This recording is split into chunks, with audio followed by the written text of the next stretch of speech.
महाभारत काल की बात है। एक बार कृष्ण और बलराम किसी जंगल से गुजर रहे थे। चलते चलते काफी समय बीत गया और अब सूरज भी लगभग डूबने वाला था। अंधेरे में आगे बढ़ना संभव नहीं था। इसलिए कृष्ण बोले, बलराम, हम ऐसा करते हैं कि अब सुबह होने तक यहीं ठहर जाते हैं। सुबह होते ही हम अपने मंजिल की ओर बढ़ चलेंगे। बलराम बोले, पर इस घने जंगल में हमें खतरा हो सकता है। यहाँ सोना उचित नहीं होगा, हमें जाग कर ही रात बितानी होगी। अच्छा, हम ऐसा करते हैं कि पहले मैं सोता हूँ और तब तक तुम पहरा देते रहो, और फिर जैसे ही तुम्हें नींद आए तुम मुझे जगा देना, तब मैं पहरा दूंगा और तुम सो जाना। कृष्ण ने सुझाव दिया। बलराम तैयार हो गए। कुछ ही पलों में कृष्ण गहरी नींद में चले गए और तभी बलराम को एक भयानक आकृति उनकी ओर आती दिखी। वो कोई राक्षस था। राक्षस उन्हें देखते ही जोर से चीखा और बलराम बुरी तरह डर गए। इस घटना का एक विचित्र असर हुआ। भय के कारण बलराम का आकार कुछ छोटा हो गया और राक्षस और विशाल हो गया। उसके बाद राक्षस एक बार और चीखा और पुनः बलराम डरकर कांप उठे। अब बलराम और भी सिकुड़ गए और राक्षस पहले से भी बड़ा हो गया। राक्षस धीरे धीरे बलराम की ओर बढ़ने लगा। बलराम पहले से ही भयभीत थे और उस विशालकाय राक्षस को अपनी ओर आता देख जोर से चीख पड़े, कृष्णा, और चीखते ही वही मूर्छित होकर गिर पड़े।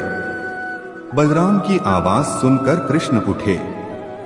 बलराम को वहां देख उन्होंने सोचा कि बलराम पहरा देते देते थक गए और सोने से पहले उन्हें आवाज दे दी। अब कृष्ण पहरा देने लगे। कुछ देर बाद वही राक्षस उनके सामने आया और जोर से चीखा। कृष्ण जरा भी घबराए नहीं और बोले, बताओ तुम इस तरह चीख क्यों रहे हो, क्या चाहिए तुम्हें? इस बार भी कुछ कृष्ण के साहस के कारण उनका आकार कुछ बढ़ गया और राक्षस का आकार कुछ घट गया।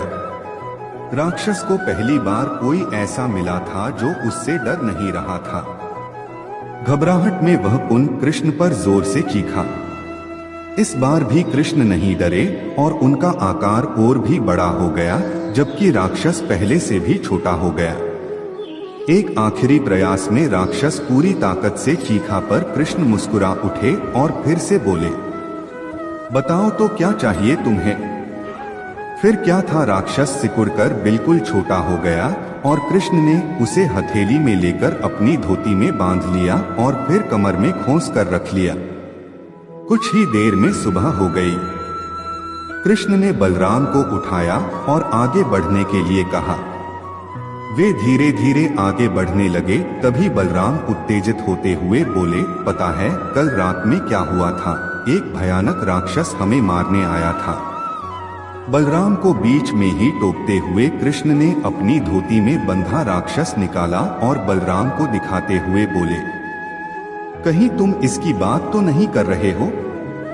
हाँ, ये वही है, पर कल जब मैंने इसे देखा था तो ये बहुत बड़ा था। ये इतना छोटा कैसे हो गया? बलराम आश्चर्यचकित होते हुए बोले। कृष्ण बोले, जब जीवन में तुम किसी ऐसी चीज से बचने की कोशिश करते हो जिसका तुम्हें सामना करना चाहिए, तो वो तुमसे बड़ी हो जाती है और तुम पर नियंत्रण करने लगती है। लेकिन जब तुम उस चीज का सामना करते हो जिसका सामना तुम्हें करना चाहिए, तो तुम उससे बड़े हो जाते हो और उसे नियंत्रित करने लगते हो। दोस्तों, ये राक्षस दरअसल हमारी जिंदगी में आने वाली चुनौतियां हैं।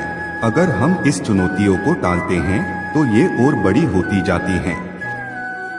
आखिर में ये हमें कंट्रोल करने लग जाती हैं।